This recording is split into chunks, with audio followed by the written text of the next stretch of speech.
No vídeo de hoje a gente conversa sobre o fenomenal Como Ler os Russos, do Irineu Franco Perpétuo. E os loucos por literatura russa por aí, como eu, já devem ter certa familiaridade com o nome do Irineu Franco Perpétuo. Afinal, o Irineu é um dos tradutores mais renomados da atualidade aqui no mercado brasileiro. Ele verte obras diretamente do russo para o português. E só para vocês terem uma ideia do nível de coisa que o Irineu traduz, separei umas coisinhas aqui para mostrar para vocês. O Irineu já traduziu Memórias de um Caçador, de Ivan Turgenev, já traduziu O Mestre e Margarida, de Mikhail Bulgakov, já traduziu também Vassili Grossman e seu Vida e Destino, e mais recentemente traduziu também o meu livro favorito da vida, que é Anna Karenina, de Lev Tolstói. Só para vocês terem uma ideia aí do nível de coisa que o Irineu traduz, dentre outras coisas que eu tenho também dele aqui na minha estante. E o Irineu se destaca não só pela qualidade do seu trabalho como tradutor, mas também pelos seus textos de apoio, na minha opinião, porque todos os livros que eu li até agora, que tem tradução dele, contam com um texto de apoio, às vezes até mais que um, e são sempre muitíssimo enriquecedores. Me ajudaram muito a entender melhor a obra que eu estava lendo, que tinha sido traduzida por ele. E aí, quando eu soube que ele lançaria um livro chamado Como Ler os Russos, eu fiquei maluca. E por mais que o título deste livro aqui, Como Ler os Russos, possa dar a ideia de que se trata de um manual ou algo do tipo,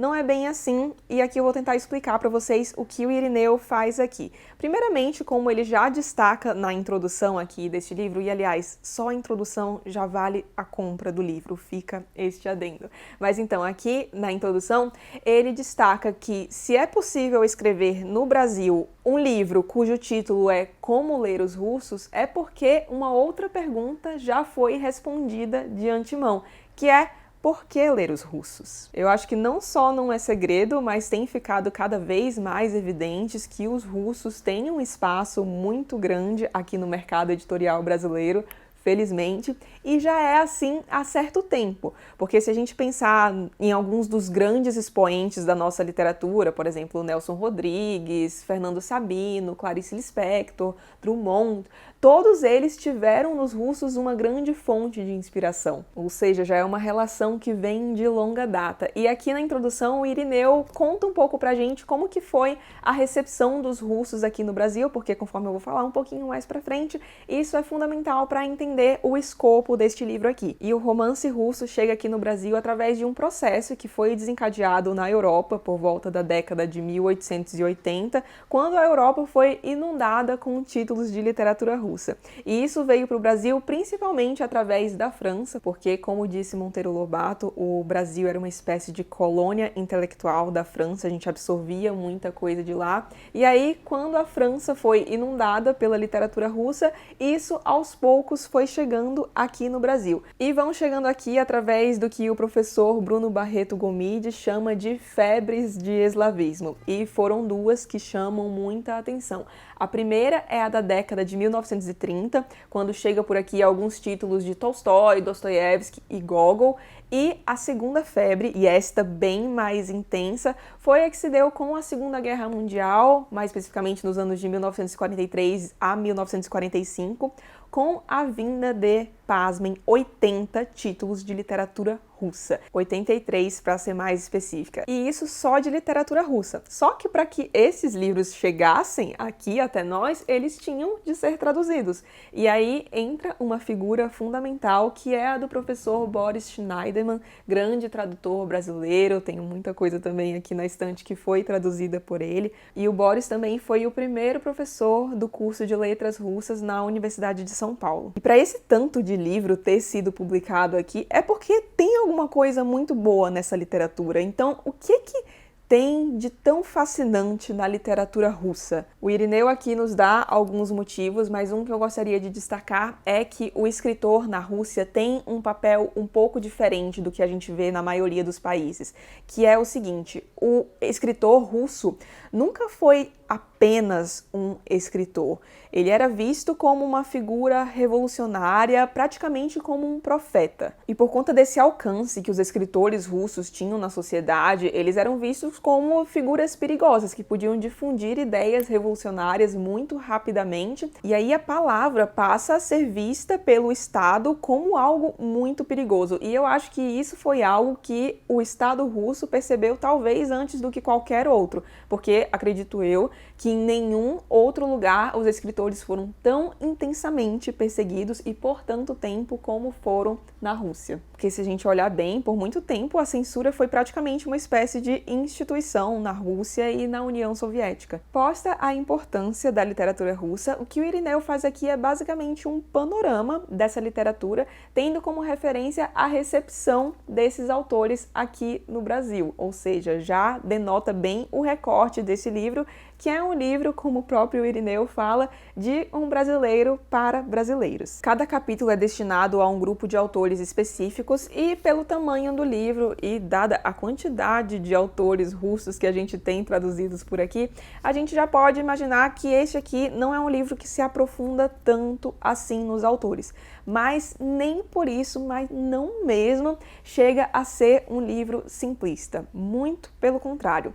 Mas o Irineu arrumou uma maneira aqui que eu achei muito legal de aprofundar certos assuntos. Porque ao fim de cada capítulo, são 10 capítulos aqui, a gente tem uma seção chamada Em Foco. E o que ele faz através dessas sessões em foco? Ele pega algum tema que perpassa, de certo modo, a obra dos autores que ele comenta naquele capítulo e aprofunda. E já na introdução, que não configura um capítulo per se aqui, a gente tem uma seção em foco, e já que na introdução ele fala da recepção dos autores russos aqui no Brasil, a seção em foco não poderia ser de outro tema, senão tradução. E quem tá aqui há certo tempo sabe que esse é um assunto que eu adoro. E aí, nessa sessão, o Irineu comenta alguns dos problemas que se tinham em algumas traduções brasileiras, principalmente as traduções indiretas. E aí não é um problema intrínseco à tradução indireta. Tradução indireta, para quem não sabe, é quando você, por exemplo, no caso dos russos isso acontecia bastante, aliás, justamente porque eu falei, né, que os russos vieram da França, de certo modo, aqui para o Brasil. Então, dando um exemplo de tradução indireta. A tradução indireta seria você pegar um volume que foi escrito originalmente em russo,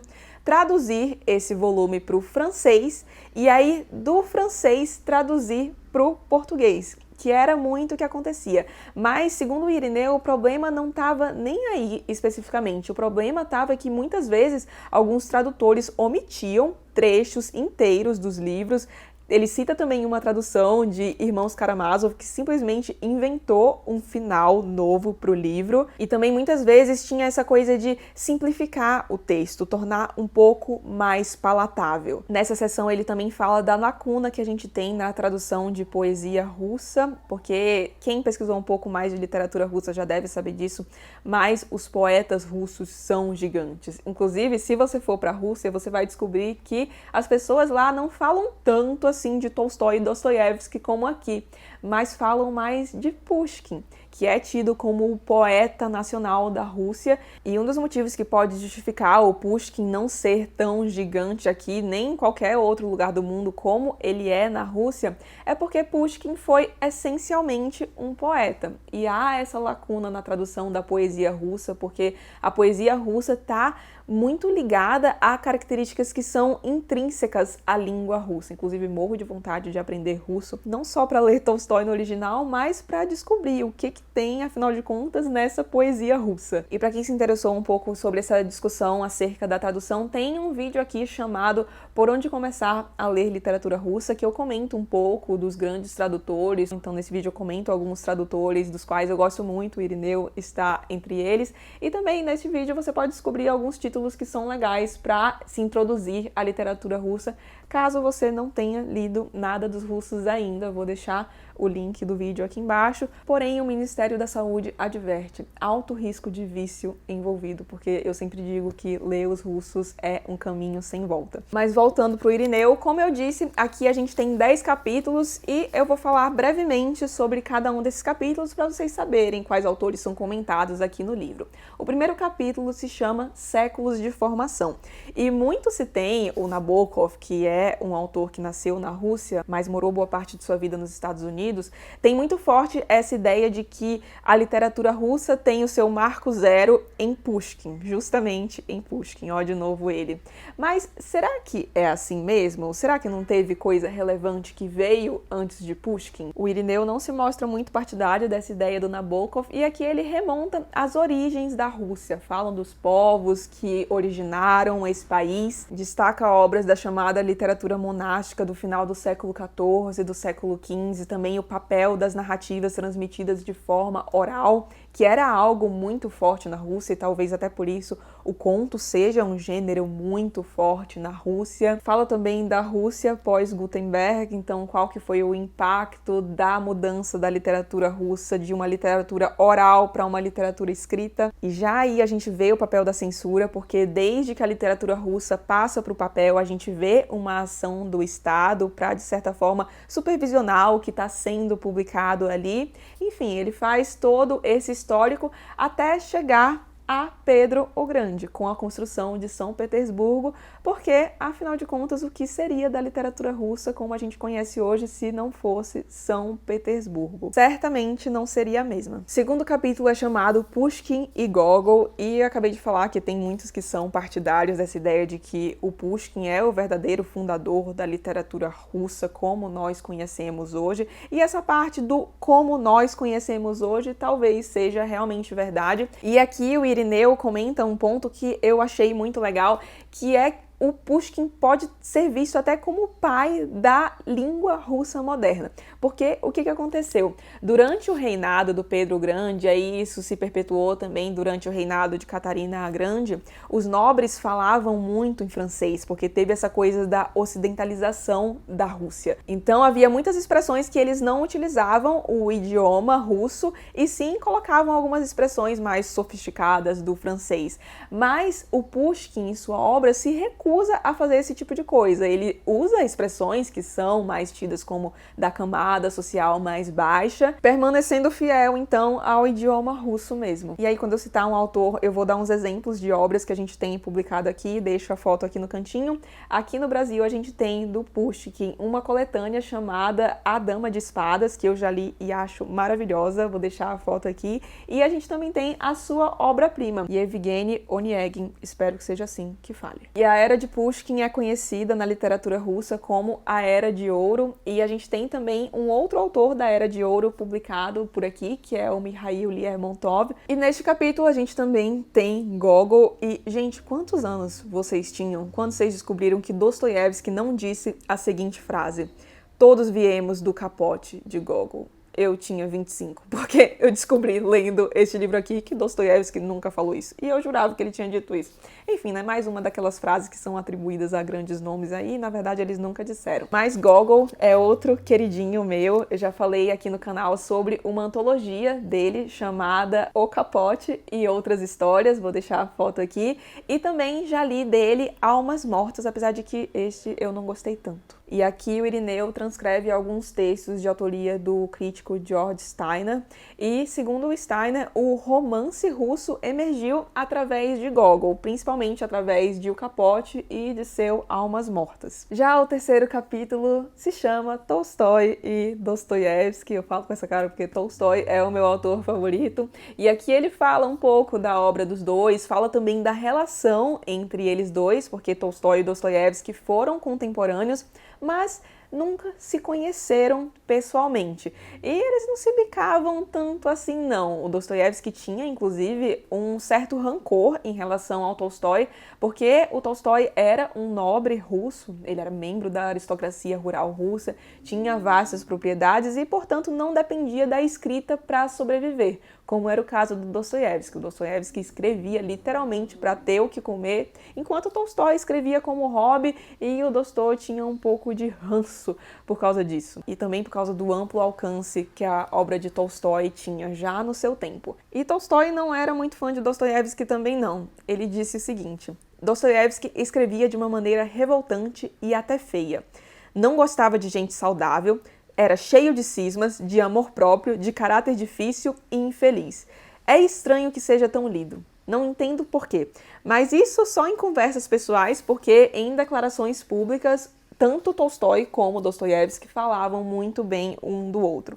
E Tolstói e Dostoiévski, felizmente, escreveram muita coisa e, mais felizmente ainda, tem muita coisa traduzida por aqui. Aí, só para citar um exemplo, já mostrei até o meu livro favorito da vida, que é Ana Karenina, do Tolstói. E a gente tem muita coisa do Tolstói publicada aqui, talvez vocês consigam ver aqui um pouco. Ó, tem até o Tolstóizinho aqui, que é o mascote da estante. Mas bem que podia ter os diários do Tolstói publicados aqui, né? Irineu, se você estiver vendo esse vídeo, vai que fica a dica aí. Mexa uns pauzinhos pra gente ter os diários publicados por aqui, por favor. Mas voltando, e do Dostoiévski, a gente tem simplesmente a obra inteirinha dele publicada pela editora 34. Então fica a dica aí pra quem gosta de Dostoi. O capítulo 4 se chama Pais Supérfluos, Filhos Nihilistas. Sim, é de Turgenev que estamos falando. Mas não só de Turgenev. Aqui nesse capítulo o Irineu fala, além de Turgenev, de um autor que eu quero muito ler e que não está traduzido aqui no Brasil ainda. A gente tem um texto dele, aliás, na antologia do pensamento crítico russo, que daqui a pouco aparece aqui no canal, que é o Alexander Herzen. Nesse capítulo ele também fala do Leskov, que tem coisas publicadas aqui. Dele eu já li Lady Macbeth no Distrito de Mitsens, novelinha muito legal. Também fala do Chernyshevsky, que teve um livro publicado aqui, não sei se ele está disponível ainda no mercado, mas o livro se chama O Que Fazer. Fala também do Goncharov e seu Oblomov, e eu devo dizer que este capítulo foi um dos meus favoritos do livro. Eu sei que pode parecer surpreendente, porque, bom, o capítulo anterior falava de Tolstói, e Tolstói é o proprietário do meu coração, mas eu gostei especialmente desse capítulo porque o Irineu fala aqui como que a literatura se tornou algo tão central na Rússia. Já o quinto capítulo se chama Do Poeta do Vazio ao Primeiro Nobel. E nesse capítulo o Irineu fala majoritariamente de Anton Chekhov, que felizmente também tem muita coisa publicada aqui. Eu tenho aqui na estante um volume de contos dele, e eu já li alguns contos e adorei, preciso terminar este livro, aliás. E o volume se chama A Dama do Cachorrinho e Outros Contos. A gente também tem publicado aqui dele um livro de não ficção que eu tenho muita vontade de ler, chamado A Ilha de Sakhalina, dentre algumas outras obras. Chekhov, aliás, foi um autor bastante presente no Brasil, não sei como isso está hoje, mas antes se encenavam muito suas peças no teatro. Chekhov era bem grande no teatro. Nesse capítulo, o Irineu também fala de Gorky, que tem um dos livros que é dos meus favoritos da vida, chamado Infância, que faz parte da trilogia autobiográfica do Gorky. Eu falo um pouco mais sobre esse livro num vídeo aqui do canal chamado Os Meus Romances Russos Favoritos. O link estará aqui embaixo. Aliás, vou deixar uma playlist de literatura russa que eu tenho aqui no canal, com tudo que eu já falei de literatura russa, tem coisa pra caramba. E ele também fala de um autor que eu não li, mas tô com um volume dele pra ler, e ainda neste ano ele deve aparecer por aqui, que é o Leonid Andreyev, com uma novela chamada Os Sete Enforcados. E ele era amigo e contemporâneo de Gorky. E por fim, ele também fala do primeiro Nobel de literatura russa, que foi o Ivan Bunin, aqui publicado com o seu O Amor de Mitya, que também tenho aqui na estante, e fala um pouco da treta que teve em relação a esse Nobel. O capítulo 6 se chama A Era de Prata e as Vanguardas, e aqui a gente tem, em boa parte, poetas. E essa geração foi uma geração particularmente trágica, porque foi uma geração muito marcada pela repressão durante a era stalinista, sofreu muito com os gulags. Então aqui a gente tem, por exemplo, a Anna Akhmatova, que é tida como uma das maiores, se não a maior poetisa da literatura russa, e que sofreu bastante com essa questão dos gulags, porque o seu filho foi enviado para lá. E fala também do Mandelstam, que também já foi publicado aqui no Brasil e que tem uma história especialmente trágica, porque ele morre num gulag. O capítulo 7 é chamado Vivendo sob o Fogo, Utopias e Distopias. E o Irineu já começa esse capítulo falando de um cara que eu quero muito ler. Eu só li um conto dele, fiquei alucinada, mas infelizmente a gente ainda não tem outra coisa dele publicada aqui, que é o Andrei Platonov. O conto dele também tá naquela coletânea que eu mencionei, a nova antologia do conto russo.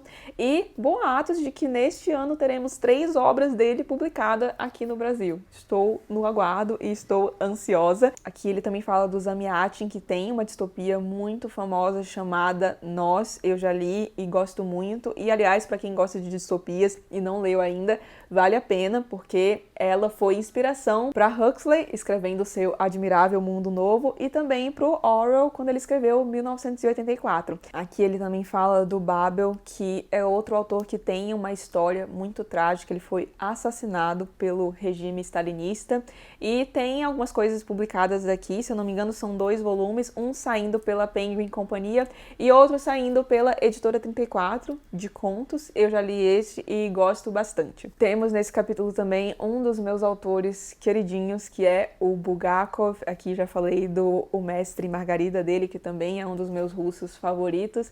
E ele fala também de uma poeta que, segundo o Brodsky, foi a maior poeta da literatura russa, que é a Marina Tsvetaeva.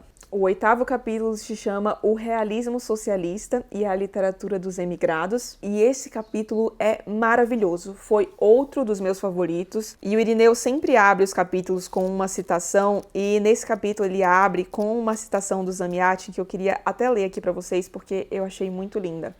A poesia já não consiste em um descarado sibilo de rouxinol. A poesia está a serviço do Estado. Poesia é utilidade.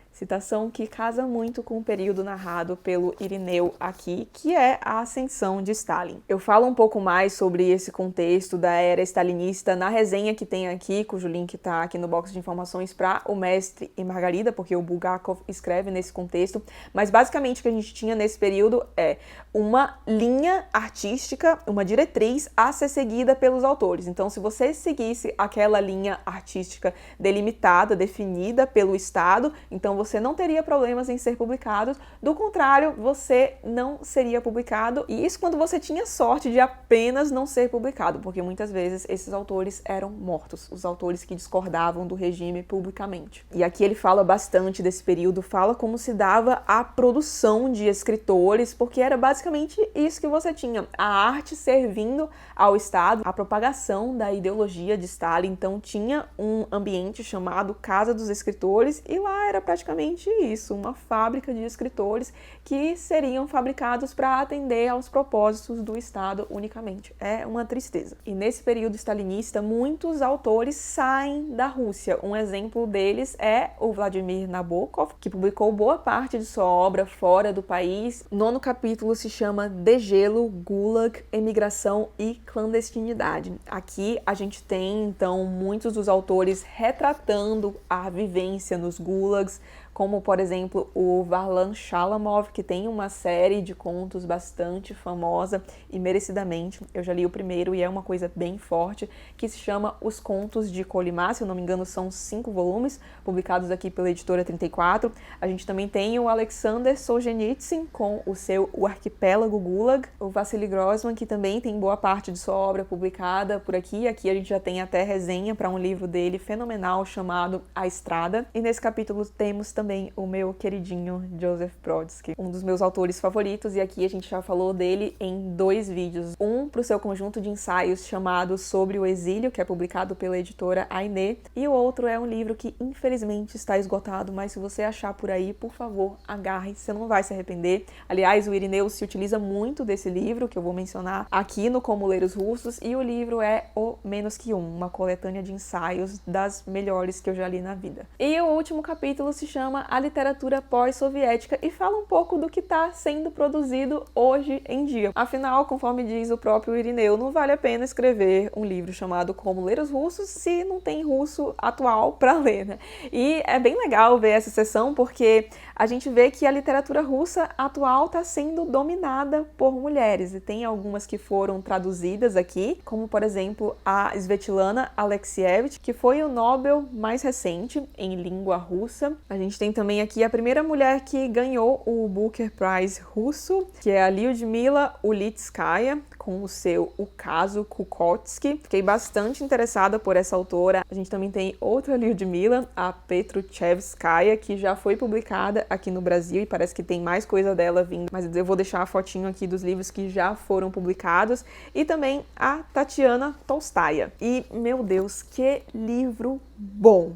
Livro simples, mas como eu já falei, sem ser simplista, muito pelo contrário. Certamente será um daqueles livros que eu não só li de cabo a rabo, mas vou continuar lendo, consultando aqui toda vez que eu ler alguma coisa de um autor russo que eu sei que tá aqui. Recomendo muito fortemente, ó, para vocês aí que vivem me perguntando sobre livros para entender melhor os russos. Aliás, este vídeo sai mês que vem aqui com todas as minhas indicações, eu juro, juradinho, mas já fica o spoiler aqui, porque este livro simplesmente não tem como não estar lá. E agora uma coisa que vocês me perguntaram muito no Instagram, e aí eu vou aproveitar para deixar aqui, apesar de ter respondido lá, é: nunca li russos. Devo começar por este livro aqui?